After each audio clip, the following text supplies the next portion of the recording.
18 राजस्थान। चलिए, सुशील पांडे मेरे सहयोगी हमारे साथ दिल्ली से सीधा जुड़ गए हैं। सुशील, कुछ ही देर बाद सुनवाई शुरू होगी, तकरीबन 55 मिनट बाद ये सुनवाई शुरू होगी स्पीकर की एसएलपी पर। क्या रहने वाला है आज?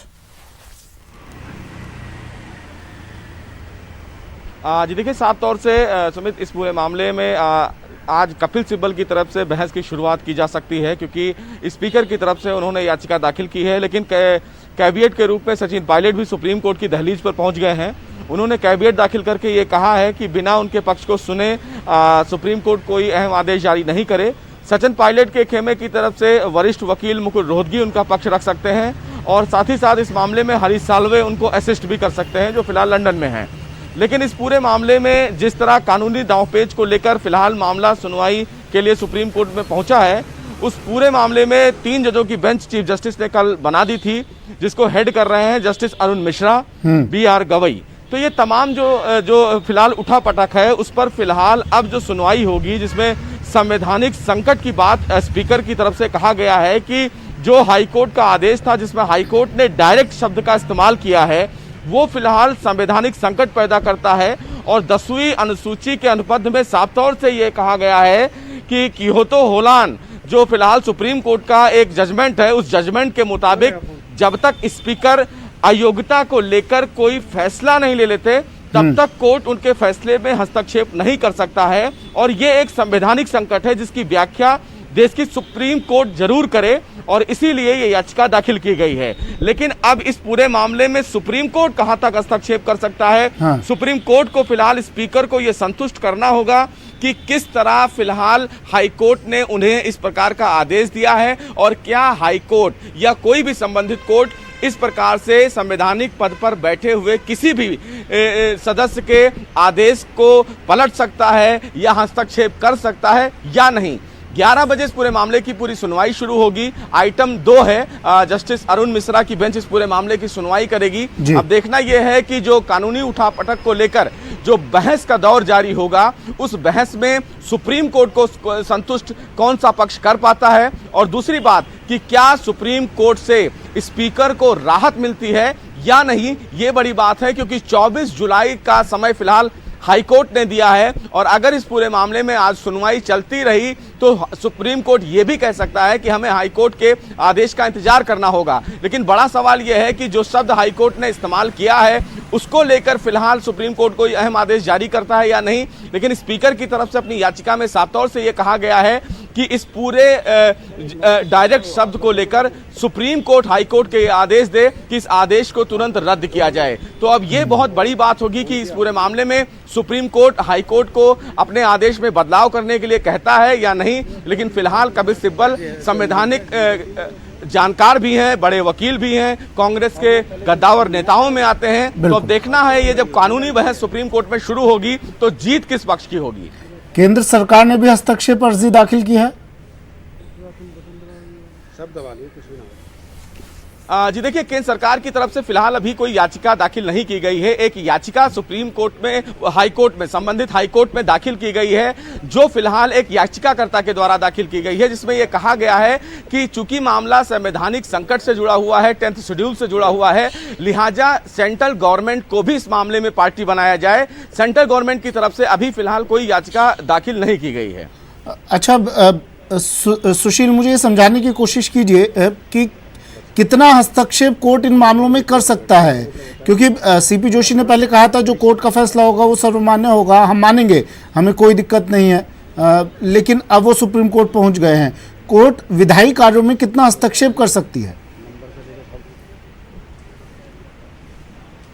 जी देखिए, कर्नाटक के मामले में सुप्रीम कोर्ट का बहुत ही स्पष्ट ऑर्डर है कि अगर अयोग्यता को लेकर स्पीकर की तरफ से कोई फैसला लिया गया है तो वो तय समय सीमा के अंदर लिया जाए। लेकिन ये मामला थोड़ा सा उससे हटके है, क्योंकि स्पीकर ने फिलहाल संबंधित पक्ष को नोटिस जारी किया है ताकि वो अपना जवाब दें। लेकिन कर्नाटक के फैसले में ये भी फिलहाल कहा गया था कि ये विधायक का अपना विवेकाधिकार है कि वो फिलहाल किसी भी समिति में भाग लें या ना लें, ये उनका विशेषाधिकार है। लेकिन यहां स्पीकर महोदय का फिलहाल आपत्ति सिर्फ इतना है कि हाई कोर्ट ने जो डायरेक्ट शब्द का इस्तेमाल किया है, क्योंकि अगर रिक्वेस्ट शब्द का इस्तेमाल किया जाता तो फिलहाल 21 तारीख का उन्होंने उदाहरण भी दिया कि 21 तारीख को उनको समय ऑलरेडी एक्सटेंड कर दिया गया। लेकिन जब हाई कोर्ट ने यह कहा कि स्पीकर को हम डायरेक्ट करते हैं कि 24 तक कोई भी कोर्सिव एक्शन ना लिया जाए, उसको लेकर एक संवैधानिक संकट की बात फिलहाल स्पीकर साहब कह रहे हैं। लेकिन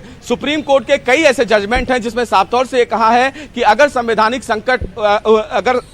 संकट से संबंधित मामला कोर्ट में आता है तो कोर्ट फिलहाल इस मामले में लगभग 40% हस्तक्षेप कर सकता है, क्योंकि संवैधानिक व्याख्या जरूरी है और बिना उसको संवैधानिक कोर्ट के आधार पर नहीं तय किया जा सकता है। और इसीलिए उम्मीद बहुत ज्यादा है कि इस मामले में कर्नाटक हाई कोर्ट के फैसले का भी उदाहरण दिया जा सकता है। और हाई कोर्ट में जब सुनवाई चल भी रही थी तो कर्नाटक के मामले में साफ तौर से कहा गया, लेकिन आज की सुनवाई बेहद अहम होगी। चलिए आपसे अपडेट लेंगे सुशील, आज की सुनवाई पर भी 11 बजे सुनवाई होगी और इसके बाद क्या निकल कर आता है ये आप तक जानकारी पहुंचाते रहेंगे हम।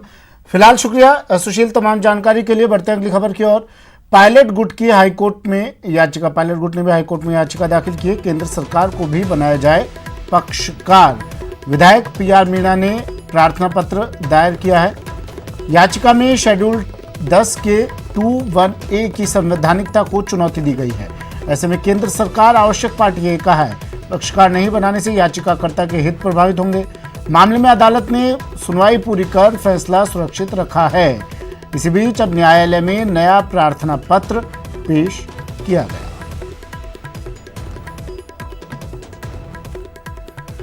सचिन मेरे सहयोगी हमारे साथ फोन लाइन पर जुड़ गए हैं। सचिन, पायलट गुट की तरफ से भी याचिका दाखिल की गई है हाईकोर्ट में केंद्र सरकार को पक्षकार बनाने के लिए।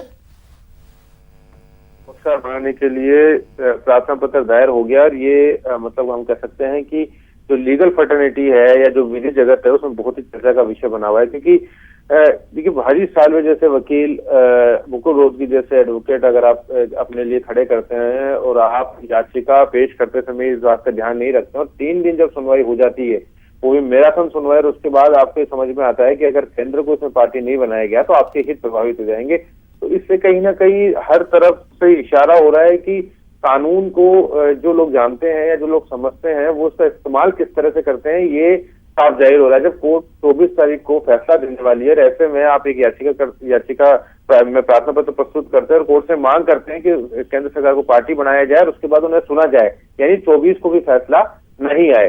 इसका सीधे तौर पे अगर मैं कहूं तो यही अर्थ निकलता है, क्योंकि अगर कोर्ट जो है इस प्रार्थना पत्र विचार करती है और केंद्र सरकार को पार्टी बनाती है और इस पर सुनवाई शुरू करती है तो केंद्र की तरफ से वकील पेश होंगे, वो अपना जवाब पेश करेंगे, उसके बाद रिजोइंडर पेश होगा, यानी फिर 24 को भी फैसला नहीं आएगा।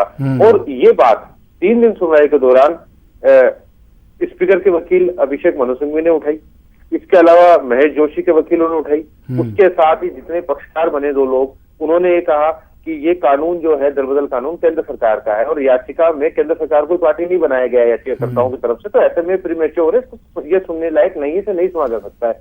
लेकिन तब ये लगातार विरोध करते रहे कि इसमें पार्टी बनाने की आवश्यकता नहीं है और हमें सुना जाए। 3 दिन सुनवाई चली और अब अचानक कल एक प्रार्थना पत्र पेश होता है जिसमें कहा जाता है कि साहब केंद्र सरकार को आप पार्टी बनाइए, क्योंकि मामला सुप्रीम कोर्ट चला गया। सुप्रीम कोर्ट इस मामले में दखल दे सकता है और कह सकता है कि याचिका प्रीमेच्योर थी तो हाईकोर्ट सुनवाई कैसे कर रहा था, तमाम तरीके के सर्कमस्टेंसेस खड़े हो सकते थे और उसके बाद एक नया प्रार्थना पत्र पेश हो जाता है, यानी मामले को और अटकाने की कोशिश की गई है। इस तरह की बातें अब जो कानून के जानकार है वो करने लगे हैं। लेकिन अब शुक्रिया सचिन तमाम जानकारी के लिए।